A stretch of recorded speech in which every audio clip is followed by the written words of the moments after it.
মৰমৰ ছাত্ৰ ছাত্ৰীসকল, আজি আকৌ লৈ আহিছোঁ নতুন এটা ভিডিঅ' ক্লাছ 8ৰ লেচন নম্বৰ 5 জেনেৰেল সায়েন্সৰ লেচন নম্বৰ 5 কয়লা আৰু পেট্ৰলিয়াম। কয়লা আৰু পেট্ৰলিয়াম আমি জানো কয়লা আৰু পেট্ৰলিয়াম এইবিলাক হৈছে অনবীকৰণযোগ্য সম্পদ, মানে নিঃশেষীয় সম্পদ। এই সম্পদবিলাকক আমি এবাৰ ব্যৱহাৰ কৰাৰ পিছত আমি পুনৰাই আকৌ ব্যৱহাৰ কৰিব নোৱাৰোঁ। আমি নিঃশেষীয় সম্পদৰ বিষয়ে আলোচনা কৰিম। প্ৰথম কুৱেশ্যনটো হৈছে লেচন নম্বৰ 5ৰ CNG আৰু LPGৰ ইন্ধন হিচাপে ব্যৱহাৰ কৰা ইন্ধনসমূহৰ সুবিধাসমূহ কি কি? CNG আৰু LPGৰ ইন্ধন হিচাপে ব্যৱহাৰ কৰা সুবিধাসমূহ কি কি? এইবিলাক আমি কিয় ইন্ধন হিচাপে ব্যৱহাৰ কৰোঁ? প্ৰথমতে আমি চাম CNG ব্যৱহাৰ কৰা সুবিধা। CNG ব্যৱহাৰ কৰা সুবিধাসমূহ হৈছে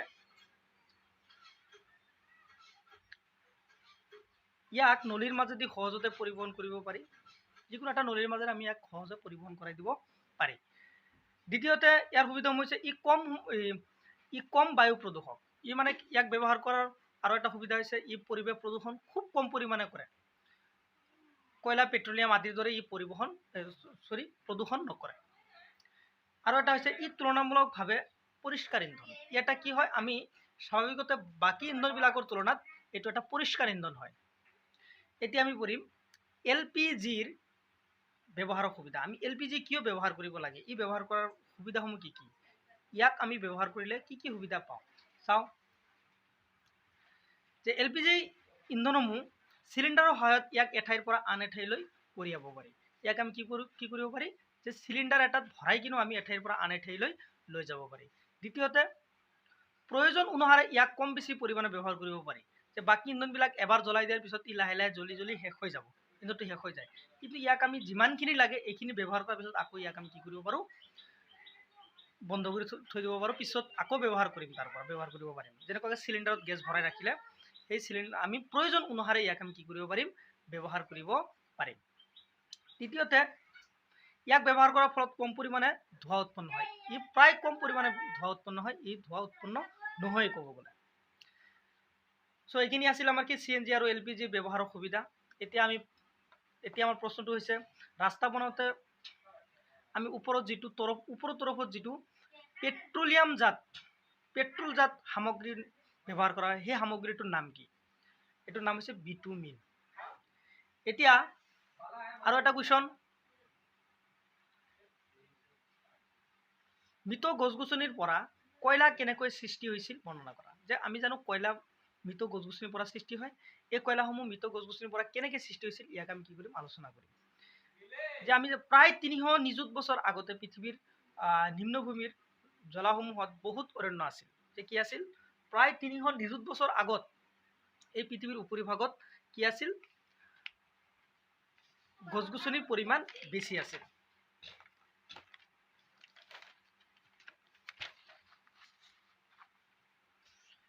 যে এই গছ গছনিবিলাক বিভিন্ন প্ৰাকৃতিক প্ৰক্ৰিয়াৰ ফলত, যেনে বানপানী, ভূমিকম্প, আগ্নেয় উদগীৰণ, এইবিলাক প্ৰাকৃতিক প্ৰক্ৰিয়াৰ ফলত এই অৰণ্যসমূহ কি কৰি মাটিৰ তললৈ পোত খাই গৈছিল,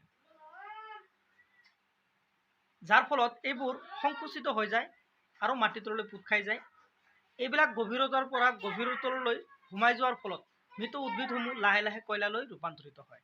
এই মৃত উদ্ভিদসমূহ কি হয়, লাহে লাহে কয়লালৈ ৰূপান্তৰিত হয়। যিবিলাক 300 নিযুত বছৰ আগত যিবিলাক গছ গছনি আছিল, এইবিলাক লাহে লাহে মাটিৰ তললৈ যায় আৰু এইবিলাক বিভিন্ন প্ৰাকৃতিক ক্ৰিয়াৰ কাৰণে মাটিৰ তলত পোত খাই যোৱাৰ পিছত লাহে লাহে ই কয়লালৈ ৰূপান্তৰিত হয়। আৰু এই প্ৰক্ৰিয়াটোৰ এটা নাম দিয়া হৈছে। এই প্ৰক্ৰিয়াটোৰ নাম কি? এই প্ৰক্ৰিয়াটোৰ নাম হৈছে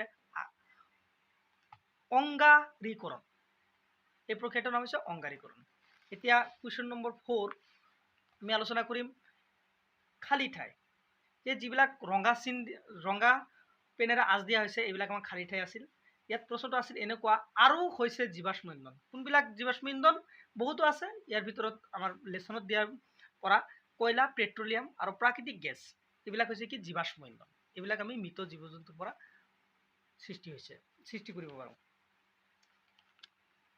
তাৰপিছত পেট্ৰলিয়াম উপাদানসমূহ পৃথকীকৰণ কি পদ্ধতি বোলা হয়, না শোধন বোলা হয়। যে পেট্ৰলিয়ামৰ উপাদানবিলাক যিবিলাক আছে এইবিলাক আমি পৃথকীকৰণ কৰিব পাৰোঁ, পৃথক কৰিব পাৰোঁ, আৰু এইবিলাকক কি বুলি কোৱা হয়, এই পৃথকীকৰণ কৰা পদ্ধতিটোক কি বুলি কোৱা হয়, শোধন কৰা বুলি কোৱা হয়।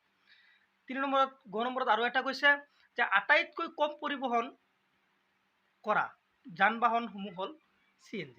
এইবিলাক আটাইতকৈ কম পৰিমাণৰ প্ৰদূষণ কৰে, যে এইবিলাক কি কৰে, আটাইতকৈ কম পৰিমাণৰ প্ৰদূষণ কৰে, আৰু কোনবিলাক, CNG। এতিয়া শুদ্ধ নাইবা অশুদ্ধ আমি আলোচনা কৰিম। শুদ্ধ নাইবা অশুদ্ধত কৈছে পৰীক্ষাগাৰত জীৱাশ্ম ইন্ধন প্ৰস্তুত কৰিব পাৰি। এইটো নোৱাৰি, এইটো 300 নিযুত বছৰ আগত মাটিৰ তলত পুত খাই গৈ লাহে লাহে কি হয়, জীৱাশ্ম ইন্ধনৰ সৃষ্টি হয়। যে জীৱাশ্ম ইন্ধন আমি কৰবাত সৃষ্টি কৰিব নোৱাৰি, প্ৰাকৃতিৰ পৰা সৃষ্টি হয়। খ নম্বৰত পেট্ৰলিয়ামতকৈ CNG বেছি প্ৰদূষক ইন্ধন, যে CNGতকৈ বেছি প্ৰদূষক ইন্ধন থাকিবই নোৱাৰে। চ' এইটো আমাৰ কি বুলি ক'ম, আমি এইটো ভুল বুলি ক'ম, এইটো অশুদ্ধ, আৰু ওপৰতো অশুদ্ধ। এতিয়া গ নম্বৰটো চাওঁ, কক হৈছে কাৰ্বনৰ প্ৰায় বিশুদ্ধ ৰূপ। এইটো শুদ্ধ, যে ককটো আমি কাৰ্বনৰ এটা বিশুদ্ধ ৰূপ বুলি ক'ব পাৰোঁ। এতিয়া আৰু চাওঁ, ঘ নম্বৰটো চাওঁ, যে আলকৰা হৈছে বিভিন্ন উপাদানৰ এটা মিশ্ৰণ। যে আলকৰা যিটো আছে, এই আলকৰাটো বিভিন্ন উপাদানৰ এটা কি হয়, মিশ্ৰণ হয়। ঙ নম্বৰ, কেৰাচিন জীৱাশ্ম ইন্ধন নহয়। এইটো অশুদ্ধ, কিয়, যে কেৰাচিনটো এটা জীৱাশ্ম ইন্ধনেই হয়। তাৰপিছত এতিয়া কৈছে যে জীৱাশ্ম ইন্ধনক কিয় নিঃসৃহীয় প্ৰাকৃতিক সম্পদ বুলি কোৱা হয়। যে আমি জানো যে জীৱাশ্ম ইন্ধন যিবিলাক আছে, এইবিলাক ইন্ধন কম পৰিমাণে, ইয়াক প্ৰাকৃতিক যদিও আছে, ইয়াক কি কৰা হয়, যে এবাৰ ব্যৱহাৰ কৰাৰ পিছত ইয়াক পুনৰাই আমি ব্যৱহাৰ কৰিব নোৱাৰোঁ। চাওঁ, কয়লা, পেট্ৰলিয়াম আৰু প্ৰাকৃতিক গেছ আদিক নিঃসৃহীয় সম্পদ বোলে, কিয়নো ইহঁতক প্ৰাকৃতিক কম পৰিমাণৰ আছে। এই সম্পদবোৰ এবাৰ ব্যৱহাৰ কৰাৰ ফলত পিছত পুনৰ ঘূৰাই নাপাওঁ। যে এইবিলাক যেনেকুৱাকৈ কয়লাক যদি আমি এবাৰ ব্যৱহাৰ কৰি দিওঁ, পুৰাৰ পিছত, জ্বলি যোৱাৰ পিছত ইয়াক আকৌ উভতাই আনিব নোৱাৰোঁ। ইয়াক অনবীকৰণ বুলি ক'ব পাৰোঁ আমি, যাক পুনৰাই ঘূৰাই নাপাওঁ, যাক আৰু এটা নাম দিয়া হৈছে নিঃসৃহীয় সম্পদ। নিঃসৃহীয় সম্পদ মানে নিঃসৃহীয় সম্পদ মানে ইয়াক কি বুলি কোৱা হয়, অনবীকৰণযোগ্য সম্পদ বুলিও কোৱা হয়। যে এইবিলাক সম্পদ, কয়লা, পেট্ৰলিয়াম আদি প্ৰাকৃতিক গেছ আদিক নিঃসৃহীয় সম্পদ বোলে, কিয়নো ইহঁতৰ প্ৰাকৃতিক বহুত কম পৰিমাণৰ আছে, আৰু ইহঁতক এবাৰ ব্যৱহাৰ কৰাৰ পিছত আমি আকৌ ঘূৰাই নাপাওঁ, যাৰ কাৰণে ইহঁতক নিঃসৃহীয় সম্পদ নাইবা অনবীকৰণযোগ্য সম্পদ বুলি কোৱা হয়। এতিয়া চাওঁ, কক, যে কক যিটো আছে, কোকৰ বৈশিষ্ট্য আৰু ব্যৱহাৰৰ বৰ্ণনা কৰা। যে কোকৰ কি বৈশিষ্ট্য আছে আৰু আমি ইয়াক ক'ত ব্যৱহাৰ কৰোঁ। চাওঁ, 1 নম্বৰত, যে ই কি হয়, যে ই কঠিন আৰু কলা বৰণীয়া পদাৰ্থ। ই অতি কঠিন হয়, আৰু এইটো কি হয়, কলা বৰণীয়া হয়, ইয়াৰ বৰণটো কলা হয়। দ্বিতীয়তে, ই কাৰ্বনৰ প্ৰায় বিশুদ্ধ ৰূপ। অলপ আগতে আমি পাইছোঁ যে কি হয়, ককটো এটা কাৰ্বনৰ বিশুদ্ধ ৰূপ হয়। তৃতীয়তে, ইয়াক তীখা উৎপাদনত আৰু ধাতু নিষ্কাশন কৰিবলৈ ব্যৱহাৰ কৰা হয়। যে ইয়াৰ ব্যৱহাৰটো কি হ'ব, ইয়াক ব্যৱহাৰৰ বিষয়ে লিখিব দিছে, যে তীখা উৎপাদন কৰিবলৈ আৰু ধাতু নিষ্কাশন কৰিবলৈ কি ব্যৱহাৰ কৰা হয়, কক ব্যৱহাৰ কৰা হয়।